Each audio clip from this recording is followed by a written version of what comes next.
If you're into supernatural horror stories, get ready.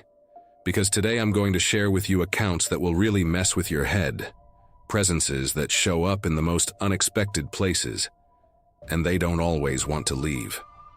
Like in the story you're about to hear, where a simple trip to the mall restroom turns into a bizarre encounter with something so disturbing, it looks like it crawled straight out of a nightmare. But before we dive into the story, make sure you're subscribed to the channel so you don't miss any terrifying stories.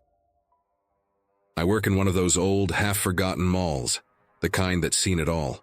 Stores open and close in the blink of an eye, people scream in the food court, you name it.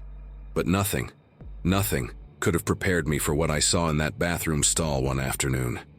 It was a normal day, you know. I got to work early, like always, just to tidy things up before the rush. I decided to hit the restroom first, the one on the second floor, right by that empty electronics store nobody ever goes into. Little did I know, that stall door was about to change everything. I pushed open the first stall, and there she was. A girl sitting on the toilet, but she wasn't a person. Not like you or me, anyway. She looked like she was made of paper, thin, almost see-through. I could see the tiles behind her, but at the same time, she was there, solid enough to make my breath catch in my throat. Her clothes were filthy, torn, like she'd been dragged through miles of dirt. And the worst part? She was hunched over, hands clutching her stomach, like she was in a pain that would never end. I couldn't scream. I couldn't even close the door. I just stood there, my heart pounding so hard I swore she could hear it. And then, I felt it. It wasn't a sound, it wasn't a whisper. It was like someone had shoved a thought straight into my head. I'm sick. Her voice didn't come through my ears. It came from inside my skull, cold and raspy. They left me there, in the dark, in the cold. I didn't know who they were. I didn't know where there was. But I knew, with every fiber of my being, that the thing in that stall wasn't alive. And worse, she knew I was looking at her. Slowly, the figure started to change. The paper took on color, texture, like it was materializing right in front of me. And then, in the blink of an eye, she wasn't sitting anymore. She was standing, right next to me, her hollow eyes locked onto mine. Her dirty clothes now looked wet, like they'd been soaked in something I didn't want to think about. They forgot me, the voice came again, stronger now. No one came for me. I finally managed to move, but not to run. Something inside me pulled, like I needed to understand. Who left you there? I asked, my voice barely a breath. The answer didn't come in words. It came in flashes. 2 men. A car parked in the middle of nowhere.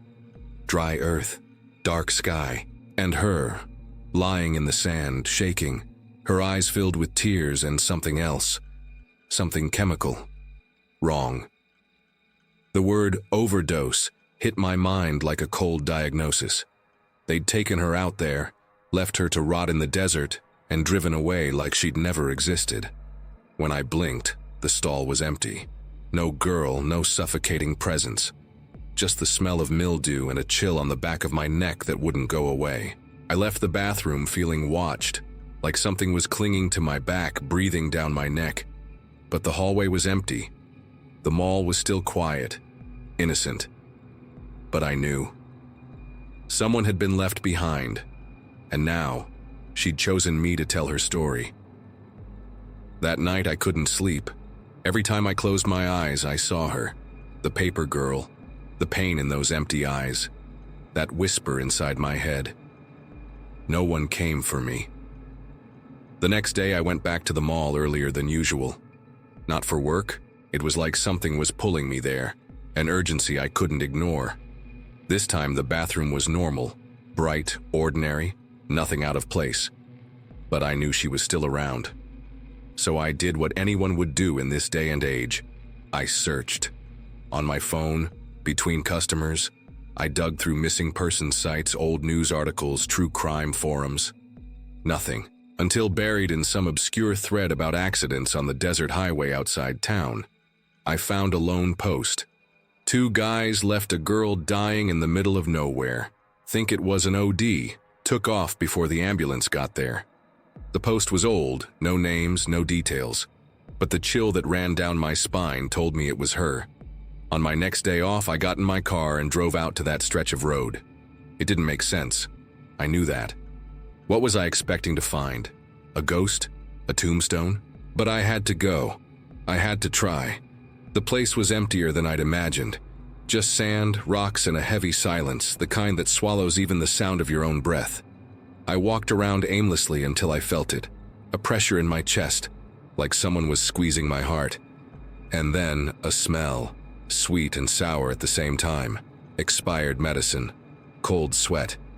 Here, it wasn't a voice. It was a shiver that turned into words in my head. I looked down and saw marks.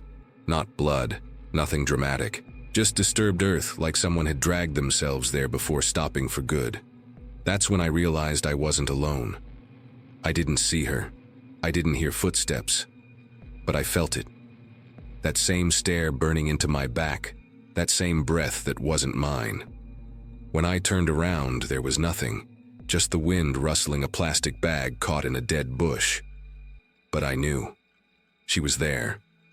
I got back in my car with my hands shaking. Why me? Why had she shown me all of that? On the drive back, the answer hit me, clear as a punch to the gut. Because you looked. Everyone in that mall must have seen that bathroom, that stall. How many had opened the door and pretended not to see? How many had felt that chill and run? But me? I'd looked.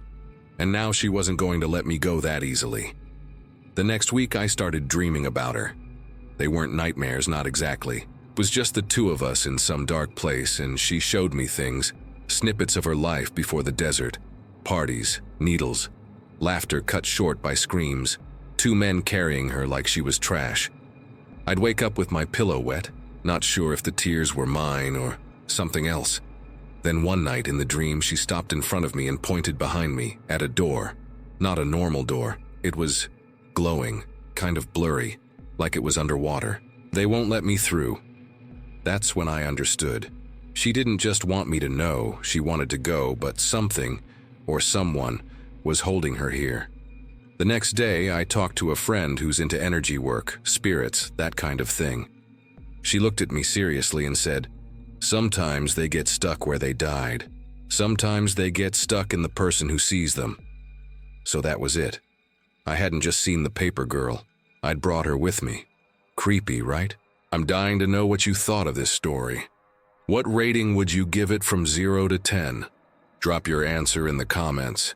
It's terrifying to think that even a place as ordinary as a mall bathroom can turn into the setting for something that unsettling. But ghosts don't always appear the way we expect. Sometimes they seem almost alive. Like in the next story you're about to hear, where a simple visit to the garden reveals something completely outside the realm of reality. That swing shouldn't have been moving.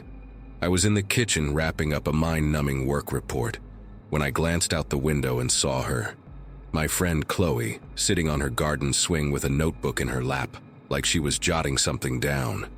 The wind wasn't even strong, but the swing creaked back and forth in a steady, almost mechanical rhythm. Weird, because Chloe had told me she'd be spending the weekend at her parents' place, 3 hours away. I decided to check it out. If she'd come back early, at least we could grab coffee and I'd escape that hellish spreadsheet. I stepped outside without even grabbing a jacket. The air was cold, the kind that clings to your skin, and crossed the street to her yard. That's when I saw them. 3 people I'd never seen before stood on the lawn, forming a semicircle around the swing. 2 men and a woman, all dressed in black, their clothes old-fashioned, like something out of a great-grandmother's photo album. They didn't speak, didn't move, just stared. Chloe kept swinging, absorbed in her notebook as if she didn't notice them at all. I froze. Something about the scene was off, but my brain took a second to process what. The guests, if that's what they were, didn't seem solid. Not transparent, exactly. More like the air around them was slightly warped, the way heat shimmers off pavement on a scorching day. One of the men turned his head slowly and locked eyes with me. His eyes were too dark, almost no white at all. Not hostile, just curious, like I was some bug he'd never seen before. The woman beside him smiled, but it wasn't a welcoming smile. It was the kind of smile someone gives when they know something you don't. "Chloe," I called, but my voice came out thin, barely a whisper. She didn't react. The swing kept its rhythm, creaking in a way I'd never heard before. I decided to ignore the strangers, maybe they were relatives, who knows, and walked up to her front door, pressing the doorbell. Nothing. I tried again, holding it longer. No movement inside. I peeked through the living room window, lights off, no sign of life. When I turned back to the yard, the swing was empty, and the three of them? Gone. No, gone isn't the right word. They didn't walk away. No footsteps on the grass, no one leaving. 1 second they were there, the next, poof, vanished. The swing sat still like it had never been used. My phone buzzed in my pocket. I nearly jumped out of my skin. It was Chloe. "Hey," she said, her voice bright. "Calling to see if I'm back yet?" "You aren't home, are you?" I asked, still staring at the motionless swing. "Of course not. I told you I'm not coming back until tomorrow night. Why?" A chill ran down my spine. "Because I swear I just saw you in your yard." Silence on the other end, then a nervous laugh. "You're messing with me, right?" I wasn't, and as she tried to rationalize it, must have been a neighbor who looks like me. Maybe a trick of the light. All I could think about were those three figures, those unnaturally dark eyes, and the feeling that I'd just seen something I wasn't meant to see. "Seriously, cut it out," she said, but I could hear the doubt in her voice. I looked back at the empty yard. The wind had died completely, and the silence was so heavy I could hear a distant radio playing from a neighbor's house. "Chloe, I'm not making this up. There were 3 people here, dressed in black. They were watching you on the swing." She went quiet for a moment. When she spoke again, her voice was lower, cautious. "Describe them." I ran a hand through my hair, trying to steady myself. 2 men, 1 woman. Old-fashioned clothes, you know, like in those black and white portraits. The woman had one of those high-collared dresses with lace, and the men were in suits. One of them looked at me. His eyes were wrong, Chloe. Dark. Too dark. Another pause. Then quietly, "Shit." "What?" "I think you saw the same ones my grandma used to see." My stomach twisted. Chloe's grandma had passed years ago, but I remembered the stories. Mrs. Isabel used to talk about visitors appearing in the garden, always in threes, always watching. The family chalked it up to dementia, old age nonsense. She said they came when something bad was about to happen. Chloe's voice was barely above a whisper now.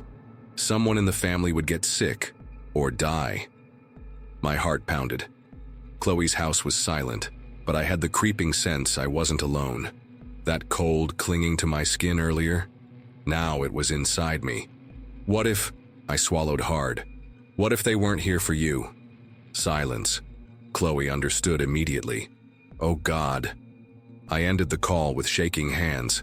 The yard was still empty, but the shadows felt darker now, heavier. And that swing, still, but not quiet, like it was just waiting. I took a step back. Then I heard it. A whisper. It didn't come from anywhere, but it was everywhere. 3 voices blended together so low it was almost a hum. Soon. I ran home without looking back. But to this day, every time I pass Chloe's garden, I swear I see that swing moving, all by itself. Chills. What happened in that garden defies any logic. And it's exactly that feeling, that something's wrong, something just doesn't fit, that's about to haunt our next protagonist. Except this time, it's inside their own home, and things are only going to get worse. I was in the kitchen, scrolling on my phone while waiting for my coffee to heat up, when I heard the noise. Plink. A simple, almost silly sound, but it made my heart skip a beat. I spun around and saw the plastic cup there on the floor, rolling slowly like someone had just knocked it over. But there was no one else in the kitchen. My brother Jake was still asleep upstairs. I stood there for a few seconds, staring at that cup like it was about to explain itself. I picked it up, examined it, just a cheap party cup, and put it back in the cabinet. Must have been the wind, I thought, even though every window in the house was shut. But you know how it is. When something weird happens, we always find some excuse, right? That night, as I lay in bed, half asleep, I noticed a faint light seeping in through the crack under my door. It was odd because the hallway was pitch black, and Jake had turned off his light hours ago. I got up to check, and when I opened the door, nothing. Just the empty hallway, the usual darkness. I took a deep breath, shut the door, and went back to bed, trying to convince myself it was just a trick of the light, my tired brain playing games. The next day, the cup fell again. This time, I saw it. It was just sitting there on the counter, and then, out of nowhere, it just slid. Like an invisible hand had pushed it. It hit the floor with that same harmless plink, but this time the feeling was completely different. My stomach twisted. Something wasn't right in that house. And that's when the noises started. I was on the couch, trying to distract myself with a movie, when I heard a creak from the ceiling, a dragging sound like someone was moving furniture upstairs. But the only rooms up there were Jake's and mine, and he was at work.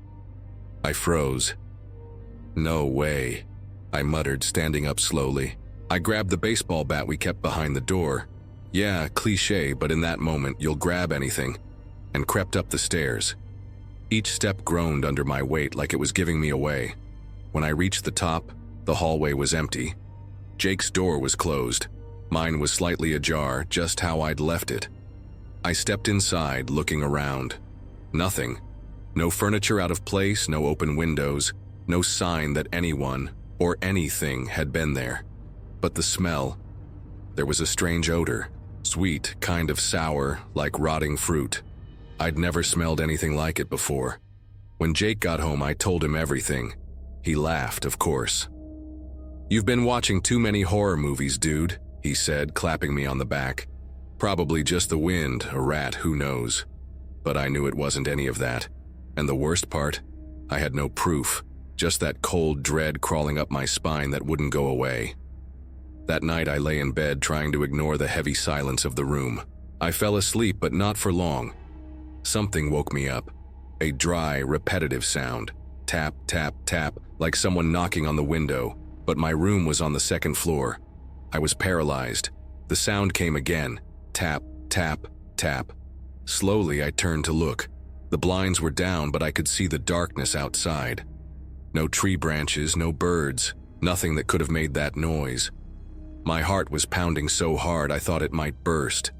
I took a deep breath and in one quick motion yanked the blinds up. Nothing. Just the dark night, the empty void. That's when I realized I wasn't alone in the room. Something was breathing behind me. I didn't move, didn't breathe. I just stood there, staring at the window where the blurry reflection showed the empty room behind me. But I felt it. Something was there, inches from my back. A thick presence, like the air had turned to syrup. And the breathing, low, raspy, like it was coming from lungs full of water. My body reacted before my brain could catch up. I lurched forward, nearly slamming into the window, and spun around. Nothing. The room was empty. The door was closed. The streetlight outside cast long shadows across the floor, but nothing moved. Just my heart hammering like a drum. It was just my imagination, I tried to tell myself. But my hands were shaking. That sweet, sour smell was back, stronger now, like it had festered in the air. I didn't think twice. I bolted out of the room, nearly tripping in the dark hallway, and pounded on Jake's door like my life depended on it.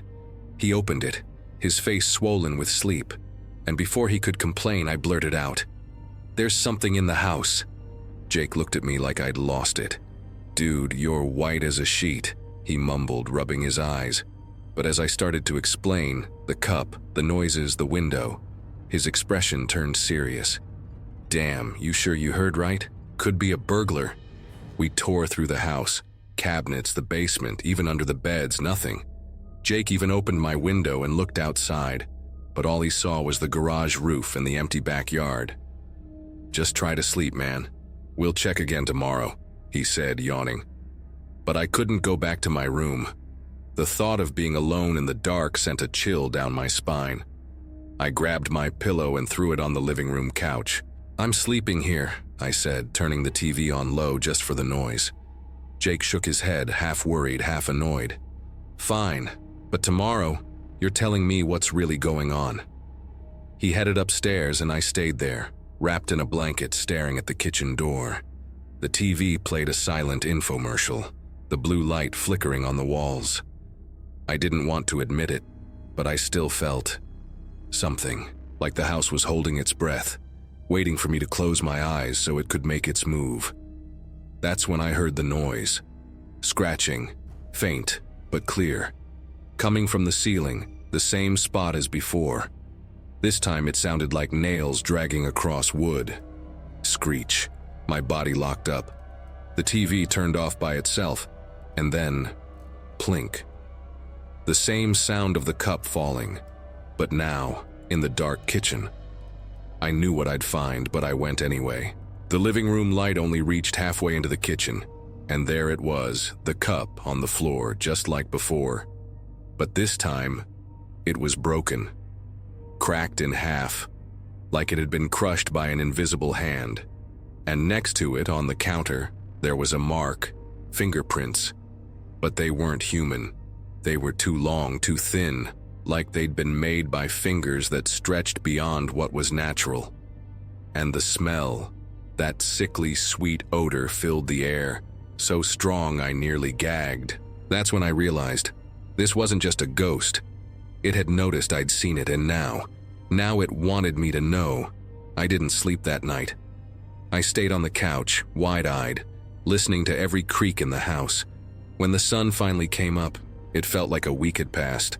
Jake came downstairs, took one look at me, dark circles under my eyes, skin pale, and didn't joke around. "Dude, it's time to take this seriously," he said, picking up the broken cup from the floor. We decided to investigate. We dug up the house's history, talked to old neighbors. That's when Mrs. Henderson from next door dropped the bomb. "Oh, you live in that girl's house, don't you?" She told us that back in the 80s, a girl named Ellie had lived there. She had a rare condition. Her fingers grew deformed, elongated, and on her 14th birthday, she vanished. They never found her body. "But they say she still shows up," the old woman whispered, shrugging, "especially when someone messes with her things." We walked home in silence. In the kitchen, Jake opened the cabinet where we kept the cups, and there it was. Tucked in the back, half hidden, was an old cup, different from the rest, pale blue with a faded teddy bear design. It was childish, antique, her cup. We'd bought a box of used cups at a flea market months ago. Without knowing it, we'd brought something else home with us. That night, we left Ellie's cup on the kitchen table with a little juice. It was her birthday according to the records we found. We said a clumsy prayer, asking her to rest, and it worked. For weeks, nothing happened. Until one day, coming home from work, I caught a glimpse of a figure in my room. Just for a second, a thin girl in a blue dress, her long fingers pressed against the glass. But when I blinked, she was gone. This time, though, I knew. She wasn't angry. She just wanted someone to remember her. Now, sometimes I still feel a chill when I pass through the kitchen, and I leave the blue cup there in the corner of the cabinet, just in case she wants to visit. Scary, isn't it? When your own house starts showing signs that you're not alone, fear settles in a way that's impossible to ignore. But what if it's not just a coincidence? What if there's a deeper connection to the supernatural, something passed down from generation to generation? Like in the next story you're about to hear, where an entire family carries this gift or this curse. But before we continue, if you've made it this far, that means you're enjoying these stories. So go ahead and hit that like button. It lets YouTube know you want more content like this, and it makes sure you don't miss out on the next terrifying tale. The first time I realized my family was different, I was 5 years old. I was playing in the backyard near the old oak tree my great-grandfather had planted when I saw a woman standing on the other side of the fence. She wore an old-fashioned dress, long and fitted at the waist. like the ones in photos from the early 1900s. Her hair was pinned up in a tight bun, but what caught my attention most were her eyes, or rather, the lack of them. Where her eyes should have been, there was only shadow. I froze. She didn't say a word, just stared at me with that pale face as if waiting for me to do something. That's when my mom came running out of the house, grabbed my arm and pulled me inside. "Don't look at her," she whispered, her hands shaking. "She's not welcome here." That night, my mom sprinkled salt in every corner of the house and lit white candles. I didn't fully understand, but I knew something was wrong. That's when she first told me about our family's gift. The women in our family had always seen things others couldn't. Spirits, shadows, things that no longer belonged to this world. My great-grandmother was one of them. She had died when I was a baby, but I saw her clearly, sitting on the porch rocking slowly in that old wicker chair no one used anymore. Sometimes she'd tell me things she had no way of knowing, like how I was afraid of the basement, even though I'd never told anyone, or how my dad, before he died, had hidden a bottle of whiskey behind the books on the shelf. He drank when the darkness got too heavy, she told me once, as if it were the most normal thing in the world. But not all spirits were like my great-grandmother. Some were just presences, a chill down your spine when you were alone in your room, a whisper in your ear, so faint you questioned whether you'd heard it at all. And some were worse, like the girl in the bathroom. I was 7 when I first saw her. She was crouched in the corner wearing a soaked white dress, her dark hair plastered to her face. Water dripped from her, but the floor stayed dry. When she lifted her face, I saw she had no eyes, just 2 deep, dark hollows that seemed to pull you in. I screamed. My mom rushed in, poured bleach on the floor, and the girl just vanished, like smoke in the wind. After that, my mom taught me that some things fear certain scents. Bleach, salt, iron. Not everything that comes from the other side is kind, she'd say. And I started to sense when something bad was about to happen. A weight on my chest, like someone was sitting on my heart. That's how I knew, hours before the call came, that my Aunt Gertrude was going to die. A pressure so tight I could barely breathe. When the phone rang, I already knew what they'd say. We lived in a remote area, surrounded by mountains that seemed to swallow the sky. The older neighbors told stories of blue lights dancing in the fields at night, of voices singing in forgotten languages. Some said they were lost souls. Others claimed they were memories of the land, things that had happened there so long ago that the earth itself held on to them. My great-grandmother used to say death wasn't the end. It was just a door between one place and another. But I didn't know yet that some doors shouldn't be opened. Winter came early that year. The mountains turned white in days, and the wind howled through the rooftops like a starving animal. That's when things got worse. I woke up in the middle of the night to a noise coming from the basement, something dragging wood, like heavy furniture being pushed. My mom was already up holding an oil lamp, her face tense. "Don't go down there," she ordered. But I heard it. Someone was crying down there.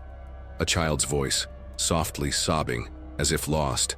The next morning we found footprints in the snow. Small barefoot prints circling the house and stopping right in front of the basement door. The strange thing, the snow was untouched, like whatever made them weighed nothing. That's when my great-grandmother started appearing more often. Not in the rocking chair anymore, but standing at the end of the hallway, motionless, her long, pale fingers always pointing in the same direction, the old forest behind the house. One night I found the courage to ask, "What do you want me to see?" She didn't answer. She just opened her mouth and a swarm of black flies poured out, buzzing like a warning. The next day, my mom fell ill, high fever, delirium. She spoke in Old German, a language she'd never studied, and begged, "Don't let the children go up." I knew we needed help. I went to the nearest village, where old Hildegard, the midwife, still kept the old ways. When I told her about the footprints, the voice in the basement, and the flies, her wrinkled face grew serious. "Your house was built over a path," she said, tying an iron and herb amulet for me to take. and now something wants to pass through. On the way back, the forest felt different. The trees leaned in, as if whispering to each other, and the wind carried a sweet, rotten smell, like meat left in the sun. When I got home, the basement door was wide open. Down there in the damp darkness was a stone staircase I swore hadn't been there before. Worn steps leading somewhere deeper. And on the last visible step, the girl's white dress, soaked as always. My mom appeared behind me, pale but clear-eyed. "She wants to show us," she said, gripping my hand tightly. "But we can't go all the way. Some doors don't have a way back." That night we followed Hildegard's ritual. Coarse salt on the doorsteps, old nails in the windows, and a black candle burning at the center of the table. The wind battered the house so hard I thought the roof would cave in. I heard laughter, not from children, but from something pretending to be one. By morning the basement was sealed again, but in the fresh snow there was a perfect line of small footprints leading toward the forest. My great-grandmother never appeared again, but sometimes when the wind suddenly stops, I still hear the rocking chair creaking on the porch by itself, and I know she's there watching. Because some things never really leave. They just wait for the right moment to return. To this day, when I visit the old house, I leave a glass of whiskey behind the books on the shelf. For my dad, for her, and for all the things that still walk the line between our worlds. That was intense. What did you think of this story? From 0 to 10, how would you rate it? Tell me your thoughts down in the comments. I was 15 when I realized some closets hold a lot more than old clothes and forgotten shoes. It was in Portugal, in one of those ancient houses that seemed to breathe history through the cracks in the walls. My parents were in the military, so we moved around a lot. Europe, the US, always a packed suitcase ready by the door. But that house, that damned house in Portugal, was different. It smelled of old things, aged wood and buried secrets. And the worst part? My bedroom had a closet that wasn't just a closet. I remember the first night, that feeling of being watched, you know? Like someone was there, on the other side of the closet door, breathing slow, waiting. I'd close my eyes and try to convince myself it was just the house creaking, the wind rattling the windows. But deep down, I knew. Someone or something was there. Then things started happening. Little things, the kind you almost ignore. A whisper when no one was in the room, a chill running down my spine even in the summer heat. And the worst, the closet I swearing I'd shut, always left ajar when I came back. Sometimes just a crack, like someone had peeked inside and forgotten to close it properly. One night, I woke up to a sound. Something scratching at the closet door from the inside. Scratch, scratch, scratch. Slow, like it was savoring my fear. My body locked up. I wanted to scream, to run, but I couldn't move. And then, the doorknob started to turn, slowly, like whatever was on the other side was testing me. I don't know how, but I managed to bolt out of bed and sprint for the door. I spent the rest of the night curled up on the living room couch, shaking under a blanket. The next morning, my parents thought I'd had a nightmare, and I wanted to believe that. Really wanted to. But the fresh, deep scratches on the closet door, those weren't in my head. Years passed. We moved again, this time to the US. I buried that memory deep, like it was just another campfire story to scare friends with. Until the day I started working at that state park. The place was beautiful. Ancient trees, trails that seemed to lead nowhere.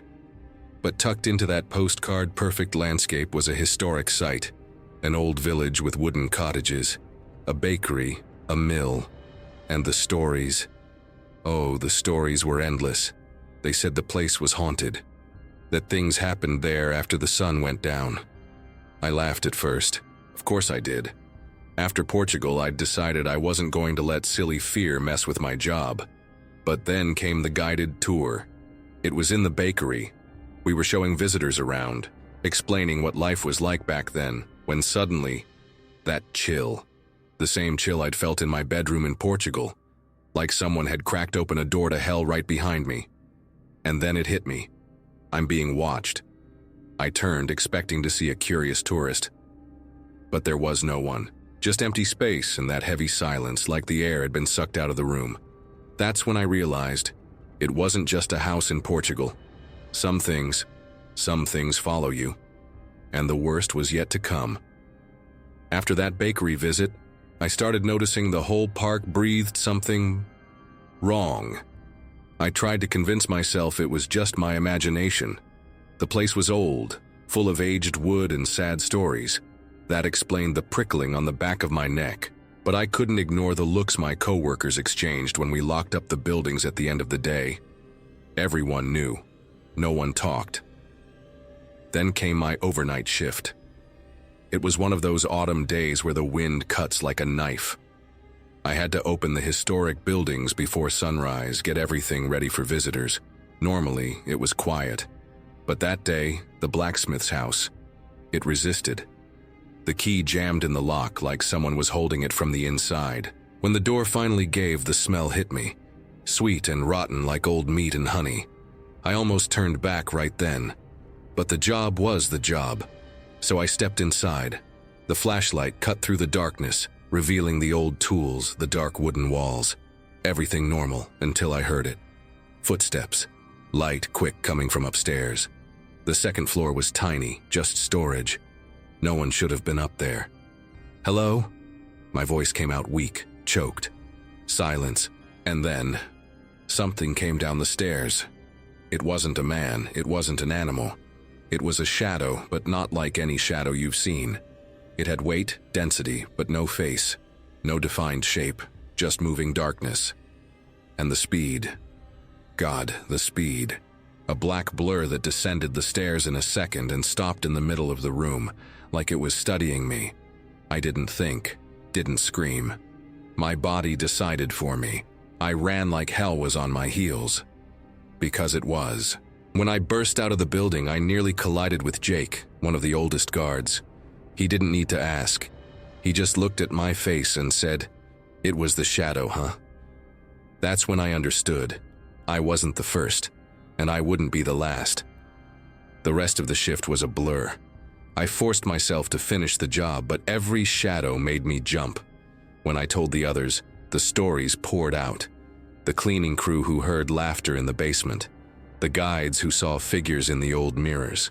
The park was alive, and not in a good way. At the end of the day, my boss pulled me aside. "Believe it or not," he said carefully, "this place has its quirks. We learn to live with them." And me? I had a choice. Run again, like I did in Portugal, or face whatever was there. That night I went home and looked at my own closet for the first time in years. The door was shut, but I knew. Some doors don't stay closed for long. I could have run again, but this time something inside me snapped, and I was done being afraid. The next day I went back to the park determined. If that thing wanted to scare me, it'd have to try harder. Strangely, the fear had turned into a kind of quiet rage. I wasn't the 15-year-old kid locked in a room in Portugal anymore, but the park had other plans. It happened in the mill. I was closing up alone, the sun already setting, when I heard voices upstairs. Whispers in languages that didn't exist, words that hurt my ears. The flashlight flickered and the cold returned, so intense my breath turned to mist in the air. And then I saw them. Figures. Not shadows, not blurs. People. But wrong. Old clothes. Faces smudged like someone had erased their memories. One of them, a tall man in a hat, turned his head toward me. He had no eyes. Just black holes that sucked at my soul. This time I didn't run. "Get out." My voice shook, but it didn't break. "This place isn't yours anymore." The silence that followed was worse than any scream. The figures didn't move. They just vanished, like smoke blown away by the wind. But the energy in the air shifted. The park never felt the same after that day. I worked there for 5 more years. The hauntings didn't stop. Tourists still heard footsteps. Staff still saw things. But that heavy, malevolent presence was gone. Or at least it stopped bothering me. Sometimes when I close my eyes, I still see that closet in Portugal. I still feel that chill. But now I know the truth. Some places hold memories that aren't ours. And some doors, well, some doors are better left closed. But if you ever visit a historic park and feel that prickle on your neck, don't ignore it. Because now you know, you're never really alone. If you've stuck with me up to this point, then you've already realized the supernatural doesn't pick a time or place, right? And honestly, anyone who stays until the end of stories like these is definitely part of the brave team. So leave a comment below with the word fear so I know you're one of us. If these stories got under your skin, make sure to subscribe to the channel, because there are plenty more chilling accounts on the way. And of course, don't forget to smash that like button. It helps keep this space alive, a place where we share experiences most people wouldn't even believe. And hey, don't stop here. There's another video right next to this one that'll pull you in even deeper. Click it and keep going with me over there.